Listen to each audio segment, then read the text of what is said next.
2019년 11월 5일 조국 전 법무부 장관의 서울대 교수연구실을 검찰이 압수수색했습니다. 자녀의 인턴 증명서 허위 작성 의혹으로요. 검찰은 조국 전 장관이 정치를 떠나서 교수로서 학자의 길을 살기 위해 학교로 복직하는 것조차 허락하지 않았습니다. 말 그대로 허락하지 않았습니다. 평범한 사람은 태어나서 죽을 때까지 한번 받아볼 일도 없는 압수수색이 너무 자주 언론에 나오니까 이제 압수수색이 별일 아닌 것처럼 느껴집니다.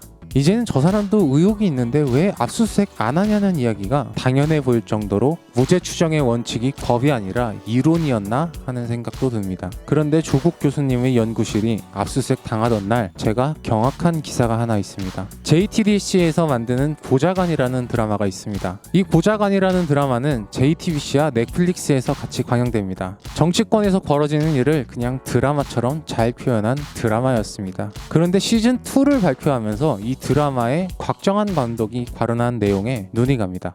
드라마 보면 윤석열, 조국 떠올릴 것 미쳤나? 하는 생각이 들었어요. 왜냐하면 시즌 1에서 법무부 장관으로 나왔던 캐릭터는 자신이 법무부 장관이 되기 위해서 온갖 비리를 저지르는 여지없이 아주 나쁜 놈입니다. 게다가 극중 고 노회찬 의원을 떠올리게 하는 인물을 죽음으로 몰고 가는 캐릭터가 바로 이 법무부 장관 역할입니다. 저도 조금 눈물이 났어요. 이 법무부 장관이 시즌 2에 그대로 나오는데 특수부 출신 서울중앙지검장과 갈등하는 구도라고 합니다. 이걸 만들면서 감독은 의도하지는 않았다고 합니다. 의도하지 않았으면 그냥 언급을 안 했으면 더 좋았을 텐데 이 드라마를 제작하면서 계속 제작진들이 윤석열 총장과 조국 장관을 떠올렸다고 합니다. 안 봐도 내용이 뻔합니다. 정의로운 검사와 기자가 법무부 장관의 비리를 폭로해 사퇴하겠죠. 이런 드라마를 만들면서 조국 장관과 윤석열 총장을 계속 떠올리고 시청자도 이 드라마를 보면서 현실과 비교해보라는 듯이 인터뷰를 했습니다. JTBC는 정말 돌아올 수 없는 강을 건널 것인가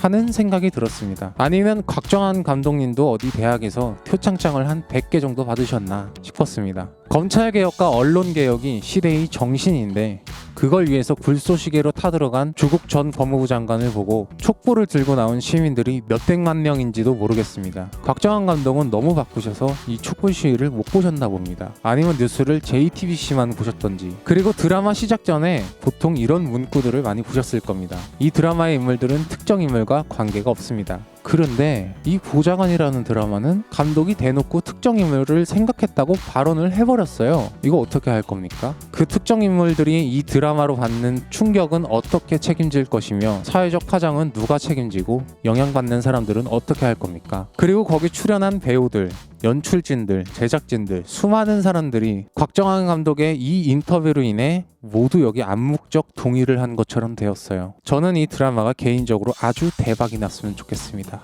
나쁜 쪽으로요. 그리고 조국 교수님만은 보지 않으셨으면 좋겠습니다. 나는 저 사람을 모르지만 저 사람은 나를 알지도 모른다는 사실은 매우 무서운 일입니다. 그리고 그 사람이 나를 나쁜 놈으로 볼지도 모른다는 건 공포예요. 조국 교수님을 지금 대한민국에서 모른다고 하면 간첩이 아닙니다. 간첩이면 필수로 알아야 해요. 일본에서도 조국 교수님 뉴스가 특종으로 나갑니다. 이렇게 수많은 가짜뉴스에 조각난 그의 삶이 아직도 검찰에게 압수당하고 있습니다. 그런데 이걸 JTBC에서 드라마로 낸다고 하는 건 정말 잔인합니다. 조국 교수님의 삶을 한번 생각해봤습니다. 검찰개혁이라는 사명감 하나로 후보자 시절 언론이라는 화살을 수도 없이 맞고 가짜뉴스에도 견뎌냈습니다. 장관이 된 뒤에는 검찰이 장관의 자택을 압수수색하는 장면을 마치 축구 경기 생중계하듯이 방송하는 전 우주적으로 특수한 뉴스가 나갑니다. 11시간이라는 긴 시간 동안 장관의 집을 압수수색하는 장관을 찍은 언론은 검찰과 같은 표정을 하고 있었습니다. 행복해 보였어요. 숨길 수 없었던 겁니다.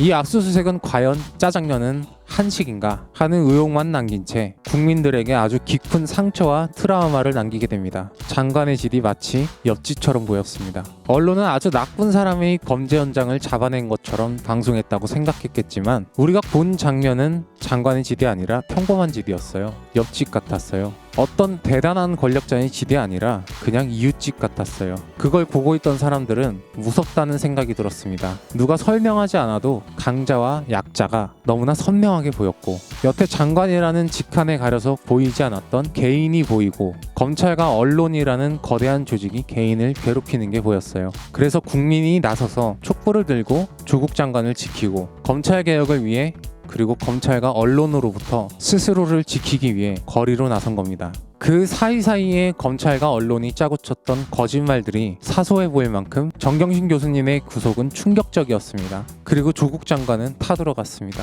검찰 개혁을 위해서 개인의 삶이 이렇게까지 희생되어야 하는가 하는 의문이 들 정도로 조국 교수님의 개인의 삶은 자세히 볼수록 잔인합니다. 부인은 뇌종양의 뇌경색 판정을 받았습니다. 뇌경색은 잘못하면 우리가 쿵이라고 하는 몸의 마비로 이어지는 병입니다. 그런 사람이 감옥에 있습니다. 동생은 넘어져서 척수를 심하게 다쳤습니다. 당장 수술을 받아야 한다는 의사의 진단이 있었지만 검사들이 결국 구속시켰습니다. 걷지도 못하는 사람을요. 기사를 보면 검찰의 수사 방향은 너무나 명확한 메시지를 주고 있습니다. 어머니, 부인, 아들, 딸, 동생, 너 빼고 온 가족이 감옥에 가는 꼴이 보고 싶지 않으면 스스로 무너져라. 그냥 우리가 짜놓은 판에 다 맞다고 하면 될 걸 가지고 그만 버티라는 겁니다. 버티면 버틸수록 더 끈질기게 괴롭힙니다. 검찰이 이렇게 수사하고 언론에서 보도하면 그 누가 조국 교수님께 개인적으로 따뜻한 말 한마디라도 할 수 있을까요? 참고인 조사 받을까봐 무서워서. 이 고자간이라는 드라마 시즌2를 보면 이 조국 사태에서 JTBC가 어떠했는지만을 떠올릴 것입니다. 고양이 뉴스 원재은이었습니다. 안녕!